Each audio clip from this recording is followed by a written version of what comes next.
فرمایا وَإِذَا سَأَلَكَ عِبَادِي أَنِّي فَإِنِّي قَرِيب، محبوب جب میرے بندے آپ کی بارگاہ میں آ کے میرے بارے میں پوچھیں نا تو ان سے کہہ دینا میں ان کے قریب ہی ہوں،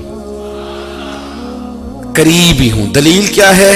یہ جب بھی مجھ سے دعا مانگیں گے میں ان کی دعاؤں کو قبول فرماؤں گا، میں ان کے قریب ہوں، میں ان کے قریب ہوں۔ یہ جب بھی دعا مانگیں گے نا میں قبول کروں گا، میں ان کے قریب ہوں۔ اللہ تبارک و تعالیٰ کے بندے اللہ سے محبت کرتے، رب کی بارگاہ میں جھکتے، اس کو اپنے دکھ سناتے، اس کے پیارے محبوب صلی اللہ تعالیٰ علیہ وسلم کا وسیلہ لے کے اس کے حضور حاضر ہو جاتے، پیشانیاں سجدوں سے روشن ہوتی۔ ہم نا ہر چیز کے لیے وقت نکالتے ہیں، ہر چیز کے لیے، لیکن عبادت کے لیے وقت نہیں نکالتے۔ ہر شے آباد ہے، ہر شے، ہماری فیس بک بھی آباد ہے، واٹس ایپ بھی آباد ہے، ہمارے ٹویٹر بھی آباد ہیں، ہماری ہر چیز آباد ہے۔ سب سے کم آباد ہمارا مصلی رہ گیا ہے، سب سے کم۔ وہ لوگ اب ڈھونڈنے سے ملتے ہیں جن کی بغل میں مصلی ہوتا تھا۔ میرے بھائی آپ کتنا کو دنیا کے پیچھے بھاگو گے تھکا دے گی، کتنا دولت کے پیچھے بھاگو گے تھکا دے گی۔ آپ جب اپنی زندگی میں جمع تفریق کرو گے نا تو مرتے وقت احساس ہوگا کہ سارا کچھ تو لوگوں کے لیے کیا، اپنے لیے تو کر ہی کچھ نہیں سکے۔ اور ہم عبادت کے معاملے میں بہانے بازی بھی کرتے ہیں۔ ہم کہتے ہیں اوہو رزق کمانا بھی تو عبادت ہی ہے نا، تو میں حلال روزی کے لیے جا رہا ہوں، یہ بھی تو عبادت ہے نا۔ میری طرح کے لوگ کہہ دیتے ہیں کہ میں سویرے اٹھ کے مدرسے میں کچھ اسباق دیکھتا ہوں تو یہ بھی تو عبادت ہے، میں بیان کرنے کے لیے مطالعہ کرتا ہوں تو یہ بھی تو عبادت ہے نا، اتنے لمبے سفر کر کے ملک میں دنیا میں گھومتا ہوں تو یہ بھی تو میں عبادت ہی کر رہا ہوں۔ اب اسپیشل نفلوں کے لیے وقت کس طرح نکلے، اسپیشل کر کے تسبیح میں کیسے چلاؤں، میں سارا کچھ ہم بہانے بنا لیتے ہیں نا۔ میرا سوال یہ ہے کہ یہ ساری باتیں صحابہ کو، نبی کریم کو، دیگر لوگوں کو بھی تو پتہ تھی نا، لیکن آپ غور تو کریں 23 سال حضور کو وقت ملا، مختصر وقت ظاہراً تبلیغ کرنے کے لیے، پوری دنیا میں دین بھی پھیلانا ہے۔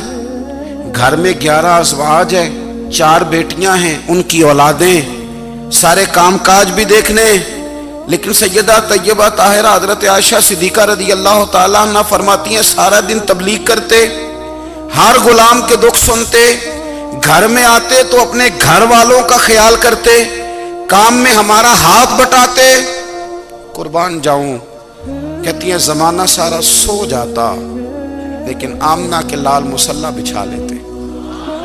دنیا سو گئی، ساری سب سو گئے، جو خدام تھے، وہ جو غلام تھے وہ سو گئے۔ صحیح مسلم میں لفظ ملیں گے، سیدہ پاک فرماتی ہیں او میرے نبی کے غلاموں، میں نے یہ رنگ بھی دیکھا ہے کہ حضور نے اتنا کھڑے رہے، اتنا قیام کیا، اتنا قیام کیا کہ مقدس پیروں میں ورم آ گئے، سوج گئے پیر، اتنے بڑے۔ دل پہ ہاتھ رکھ کے نہیں بتا سکتا کہ میرے کبھی نماز میں پیر سوج گئے، کوئی نہیں بتا سکتا۔ بچوں کی روٹی کماتے تھک گئے بات الگ ہے، ہم سیر کرنے گئے تو تھک گئے بات الگ ہے، لیکن عبادت میں یہ بھی تو مسلم شریف ہے نا، یہ بھی تو دین ہے نا، یہ بھی تو حضور کی سنت ہے، یہ بھی تو وہ چیز ہے جو کریم کی آنکھوں کی ٹھنڈک ہے۔ سیدہ فرماتی ہیں پیروں میں ورم آ گئے، اور ساری رات ہی حضور نے نماز پڑھی اور ایک ہی آیت بار بار دہرائی۔ مسجد نبوی میں بلال حبشی نے فجر کی اذان دے دی اور حضور ابھی مصلی پہ تھے، کریم فارغ ہوئے، میں نے عرض کی یا رسول اللہ صلی اللہ علیہ وسلم آپ کے تو صدقے اللہ اگلے پچھلوں کے گناہ معاف کرے گا، تو آپ اتنی آہوزاری کیوں فرماتے ہیں؟ آپ تو شفیع ہیں، آپ تو انبیاء کے امام ہیں۔ تو حضور نے فرمایا عائشہ تم نے گنوایا ہے نا میرے اللہ کی مجھ پر کتنی رحمت ہے، افلا اکونا عبدا شکورا، فرمایا اگر اس نے اتنی نعمتیں دی ہیں تو کیا میں اس کا شکر گزار بندہ نہ بنوں، میں شکر گزار بندہ نہ بنوں اس کا؟ پھر اگر اتنی نعمتیں اس نے دی ہیں، مجھے اتنا نوازا ہے، تو پھر میں اس کے سامنے سجدے نہ کروں؟ او میرے بھائی، بڑے قابل فخر لوگ ہیں ہم کہ ہم نبی پاک کے غلام ہیں، ہم قابل فخر ہیں کہ نبی کریم کے غلام ہیں، کیا کبھی اس غلامی کے شکرانے میں بھی 2 نفل پڑھے کہ یا اللہ تیرا شکر ہے تو نے ہمیں حضور کا غلام بنایا ہے؟ یاد رکھیں کہ اپنی روحانی زندگی کو آباد کریں، استغفار پڑھیں، تسبیحات کریں۔ حضرت عبداللہ ابن عمر رضی اللہ تعالیٰ عنہ حضرت عمر کے صاحبزادے، مکہ مکرمہ میں ان کی قبر ہے۔ میں نے جب انہیں پڑھا تو مجھے ان سے بڑا پیار ہو گیا، لیکن آپ کو پتہ ہے وہاں جا کے کسی شخص کا مزار تلاش کرنا یا پوچھنا ایک مشکل کام ہوتا ہے۔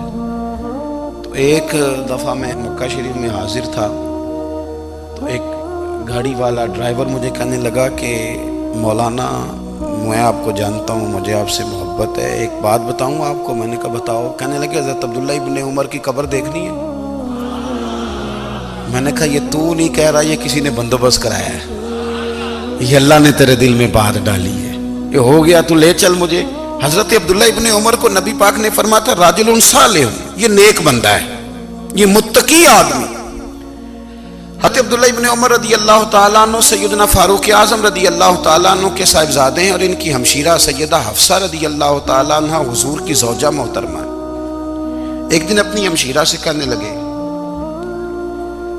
کہ نبی کریم صلی اللہ تعالیٰ علیہ وسلم گھر میں آئے نا، اور اگر حضور غم امت میں پریشان نہ ہوں، طبیعت کو حشاش بشاش دیکھو، تو ذرا پوچھنا تو صحیح حضور کا میرے بارے میں کیا خیال ہے، پوچھنا تو صحیح کہ کریم کی بارگاہ میں میرا کیا مقام ہے، میرے بارے میں حضور کیا فرماتے ہیں۔ اب بہن کو کام بتائے، اور بتائے بھی بھائی، اور کوئی بہن وہ کام نہ کرے، یہ تاریخ میں ہوتا نہیں۔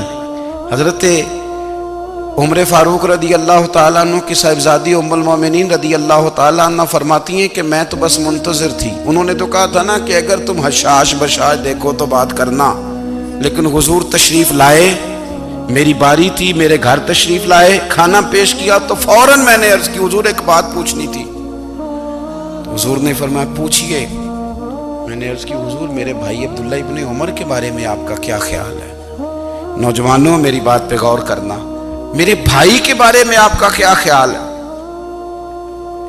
تو نبی کریم صلی اللہ تعالیٰ علیہ وآلہ وسلم نے میری طرف دیکھا، اور پھر حضور زیر لب تھوڑا مسکرائے، اور بریلی کے امام کہتے ہیں کہ حضور مسکرا دیتے تھے نا تو جو بڑا دکھی ہوتا تھا وہ بھی ہنس پڑتا تھا۔ اب سوال پیدا ہوتا تھا کہ پھر تو اس مسکراہٹ کے لیے انتظار کرنا پڑتا ہوگا کئی مہینے کہ حضور مسکرائیں تو رونے والے ہنسیں، تو اعلیٰ حضرت فرماتے نہیں، انتظار نہیں کرنا پڑتا، یہ مسکراتے رہنا تو حضور کی عادت ہے۔ جس کی تسکین سے روتے ہوئے ہنس پڑے، اس تبسم کی عادت پہ لاکھوں سلام۔ یعنی یہ تو عادت ہے حضور کی مسکراتے رہنا، اس کے لیے انتظار نہیں کرنا پڑتا۔ بھائیو آپ خیال رکھیں گے، غور کریں گے، حضرت عبداللہ ابن عمر رضی اللہ تعالیٰ عنہ کے بارے میں پوچھا تو سیدہ فرماتی ہیں کہ نبی کریم صلی اللہ تعالیٰ علیہ وسلم نہ زیر لب مسکرائے اور فرمایا حفصہ تیرا بھائی ہے تو اچھا، لیکن میں نے سنا ہے کہ عشاء کی نماز پڑھتا ہے تو فجر تک سویا ہی رہتا ہے۔ او نوجوانوں، 10 بجے تک سونے کی بات نہیں ہوئی، 9 بجے تک سونے کی بات نہیں ہوئی، 11 بجے اٹھنے کی بات نہیں۔ حضور فرمانے لگے میں نے سنا ہے کہ عشاء کی نماز پڑھ کے سو جاتا ہے اور فجر تک سویا ہی رہتا ہے، اسے چاہیے کہ تہجد کے وقت اٹھا کرے، اللہ کی بارگاہ میں حاضر ہوا کرے، آہوزاری کرے، سجدے کرے، عبادت کرے، اٹھتا ہے اور فجر میں جا کے اٹھتا ہے۔ حضرت جناب حفصہ رضی اللہ تعالیٰ عنہ کہتی ہے میں نے جناب عبداللہ ابن عمر کو پیغام دیا اور میں نے کہا میرے جوان بھائی سن، نبی پاک نے فرمایا ہے تو اچھا پر تہجد میں نہیں اٹھتا، نفل نہیں پڑھتا۔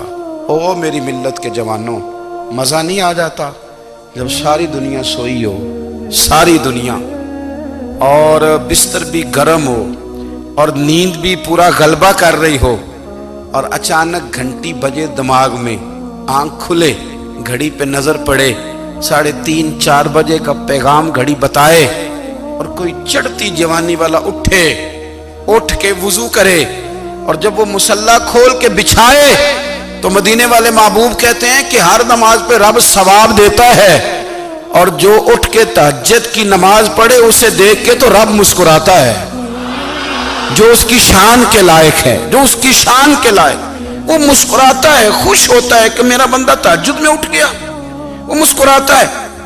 کاش ہماری صبحیں کبھی اپنے مالک کے نام ہو جائیں، کاش کے صبح۔ حضرت ابو الحسن رحمۃ اللہ تعالیٰ علیہ حضرت معاذ ابن جبل رضی اللہ تعالیٰ عنہ کے پاس بیٹھا کرتے تھے، فرماتے ہیں ان سے جو پیار بڑھا تو پھر میرا مصلی سے بھی بڑھ گیا۔ تابعی ہیں، فرماتے ہیں صحابی رسول سے محبت ہوئی تو ذکر سے بھی ہو گئی، پھر درود شریف سے بھی ہو گئی، محبت ان سے بڑھی تو پھر اللہ نے مسجد کا پیار بھی بڑھا دیا۔ آپ فرماتے ہیں کہ میری ہر وقت بھی یہ چاہتی تھی کہ بس اللہ اللہ کروں، بس اللہ اللہ کروں، بس نہ میں ذرا تھوڑی جان چھڑاؤں لوگوں سے، کوئی 10 منٹ ملے تو میں کچھ 4 نفل پڑھ لوں، میں تھوڑا سا نہ بچوں لوگوں سے، اور مجھے تسبیح ملے تو میں نہ کچھ 400-500 دفعہ استغفار پڑھوں، سبحان اللہ، الحمدللہ، اللہ اکبر، لا حول ولا قوت الا باللہ، میں نہ تسبیحات پڑھوں۔ فرماتے ہیں کہ بچے تھے گھر میں 6-7، غربت تھی، کام ملتا کوئی نہیں تھا، اور میں کام چور نہیں تھا، کام ڈھونڈتا تھا، پر اللہ کی قدرت کے کام نہیں ملتا تھا۔ فرماتے ہیں کہ میں نے ایک دن اپنی اہلیہ سے کہا کہ آج میں پھر جاتا ہوں کام ڈھونڈنے، تو میری بیوی بڑی فرما بردار تھی، پر اس دن نہ غربت کے ہاتھوں تنگ آ کے کہنے لگی آج نانا کوئی تو چیز لے کے آیا، تو مجھ سے بچوں کی بھوک نہیں دیکھی جاتی، یہ سب روگاں دا روگ محمد جس دا نام غریبی، کنڈ بلا کے لنگ جاندے نہیں دوست یار قریبی، آج نہ کچھ لے کے آیا تو میں بچے لے کے چلی جاؤں گی۔ شیخ فرماتے ہیں کہ میں بڑا پریشان گھر سے نکلا، پر میں نے صبح سے لے کے زور تک کام ڈھونڈا، کام ملا کوئی نہیں، تو میرے دل میں خیال آیا چلو کام نہیں ملتا تو اللہ اللہ تو کرے نا، چلو بندوں کی مزدوری نہیں ملتی تو رب کریم کی عبادت ہی کرتے ہیں۔ فرماتے ہیں کہ میں نے نا فرات کے پانی سے وضو کیا، نہر کے، شدید دھوپ تھی، ساتھ ریت تھی اور ریت تپ رہی تھی، میں نے اپنا رومال وہیں مصلی کے طور پر بچھا لیا، اور فرماتے ہیں کہ زور سے لے کر عصر تک نماز پڑھی، دھوپ بھی پورے زور پہ، پر میرے سجدے کا ذوق بھی پورے زور پہ۔ فرماتے ہیں سورج بھی چمک رہا ہے اور رب کی عبادت کا ذوق بھی پورے زور پہ، میں سجدہ کروں تو پھر میرا اٹھانے کو جی نہ چاہے۔ میرے استاد لکھا کرتے تھے، یہ ان کا شعر ہے، وہ کہا کرتے تھے مجھے سوز دے، مجھے ساز دے، اور مجھے نیم شب کا نیاز دے، دم سجدہ خود کو میں توڑ دوں، مجھے ایسا ذوق نماز دے، اور میں تیری بہار کا پھول ہوں، میں کھلا بھی ہوں تو تیرے لیے، مجھے میری شاخ سے توڑ لے، مجھے اپنی زلف کا ناز دے۔ بھائی فرماتے ہیں کہ عصر تک میں نے نفل پڑھے، دل ڈھلنے لگا، عصر کی نماز پڑھی اور میں وہاں سے چلا۔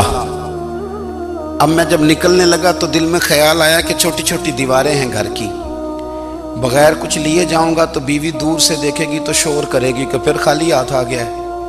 کہتے میں نے اپنے اسی رومال میں جس پہ میں نے نماز پڑھی تھی نا، رومال میں کی آخی دے پنجابی جسافہ کہتے ہیں، اسی میں نا میں نے کچھ ریت بھر لی کہ وہ دور سے دیکھے گی تو سمجھے گی کچھ لے کے آیا ہے، چلو جا کے اسے بتا دوں گا کہ آج پھر مزدوری نہیں ملی۔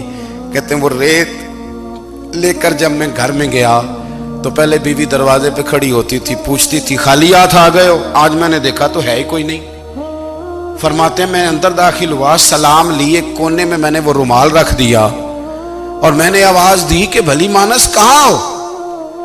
تو وہ کہنے لگی آپ منہ ہاتھ دھو لیں، میں روٹی لے کے آئی۔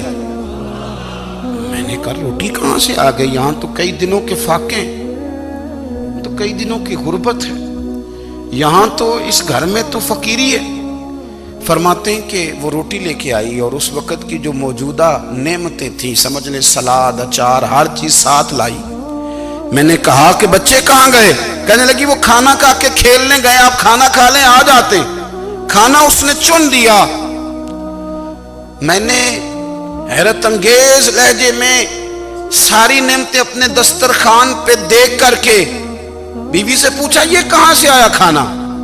بچوں کو تو نے کہاں سے کھانا کھلایا؟ یہ سارا کچھ کیسا ہے؟ کہنے لگی پتہ نہیں آج آپ کس کریم کی مزدوری کرنے چلے گئے تھے۔ پتہ نہیں کس کریم کی میرے گھر میں تو اتنی نعمتیں آئی ہیں کہ مجھ سے سنبھالی نہیں جا رہی، اتنا اناج ہے، اتنا گندم ہے، کس کریم کے دروازے آج چلے گئے تھے؟ یہ کہتے کہتے وہ اٹھی اور اٹھ کر کے کہنے لگی پہلے بڑا کچھ آیا تھا، اب کیا لے آئے ہو؟ اور جا کر کے نا اس نے وہ ریت والا رومال کھولا، کہنے لگے میں تو لے کے آیا تھا ریت، تو میرے رب نے اسے بھی سونے اور ہیرے بنا دیا تھا۔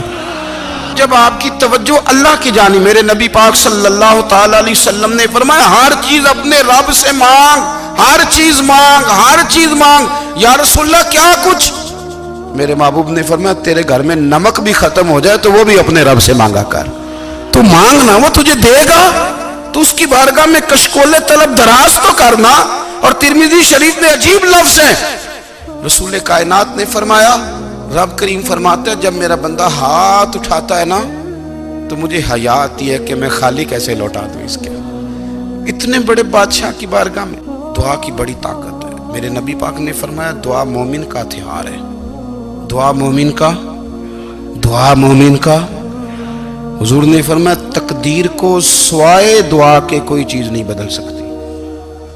دعا مومن کا ہتھیار ہے، یہ کافر کے پاس کوئی نہیں، یہ ہتھیار ہے مومن کا۔ اللہ کرے آپ کو سمجھ آئے، پھر سنیں، کئی بار کہہ چکا ہوں یہ ہتھیار ہے۔ کافر کے مقابلے میں جو تیرے پاس سب سے بڑا ہتھیار ہے وہ دعا ہے۔ دعائیں کرانی چھوڑ دی، کرنی چھوڑ دی، لینی چھوڑ دی۔ حضرت سیدنا انس بن مالک رضی اللہ تعالیٰ عنہ فرمایا کرتے تھے میں نے وہ رنگ دیکھا ہے جب حضور دعا مانگتے تھے اور حضور کی مقدس آنکھوں میں آنسو بھی ساتھ ہی بہا کرتے تھے، میں نے وہ انداز دیکھا ہے۔ بھائی اپنا مصلی کا، عبادت کا، وظائف کا، اللہ اللہ کا سلسلہ اس کو مضبوط کریں، اپنی دعاؤں کے تعلق کو مضبوط کریں۔ دعائیں بڑے انقلاب برپا کر دیتی ہیں۔ ہم تھوڑے تھوڑے نا جب سے خشک ہوئے ہیں نا، خشک، اور میری تو جماعت ہی صوفیاء کی جماعت تھی، ہم تو داتا علی اجمیری کی جماعت سے، ہم تو خواجہ اجمیری کی جماعت سے، ہم تو شیخ احمد فاروق سرہندی کی جماعت سے، ہم تو صوفیاء کی جماعت۔ ہماری جماعت نے بھی وہ تعلق جو ہمارے بزرگوں نے بنایا تھا۔ بزرگ اللہ کے قریب کیسے جاتا ہے؟ تو ہمارے یہاں نا بہت سارے لوگ کہتے ہیں جی نظر ہو گئی تو کام ہو گیا۔ بھائی جو بخاری مسلم میں طریقہ ہے نا اللہ کا قرب پانے کا وہ تو نفل ہے۔ نبی کریم علیہ السلام نے فرمایا بندہ نفلوں کے ذریعے رب کے قریب جاتا ہے، اور اتنا قریب جاتا ہے کہ پھر اللہ اس کی زبان بن جاتا ہے، اللہ اس کی آنکھیں بن جاتا ہے، کان بن جاتا ہے، ہاتھ اور پیر بن جاتا ہے۔ تو یہ تو عبادت ہے، یہ تو اللہ کی بارگاہ کی حاضری ہے جو آپ کو اللہ کے قریب کرے گی۔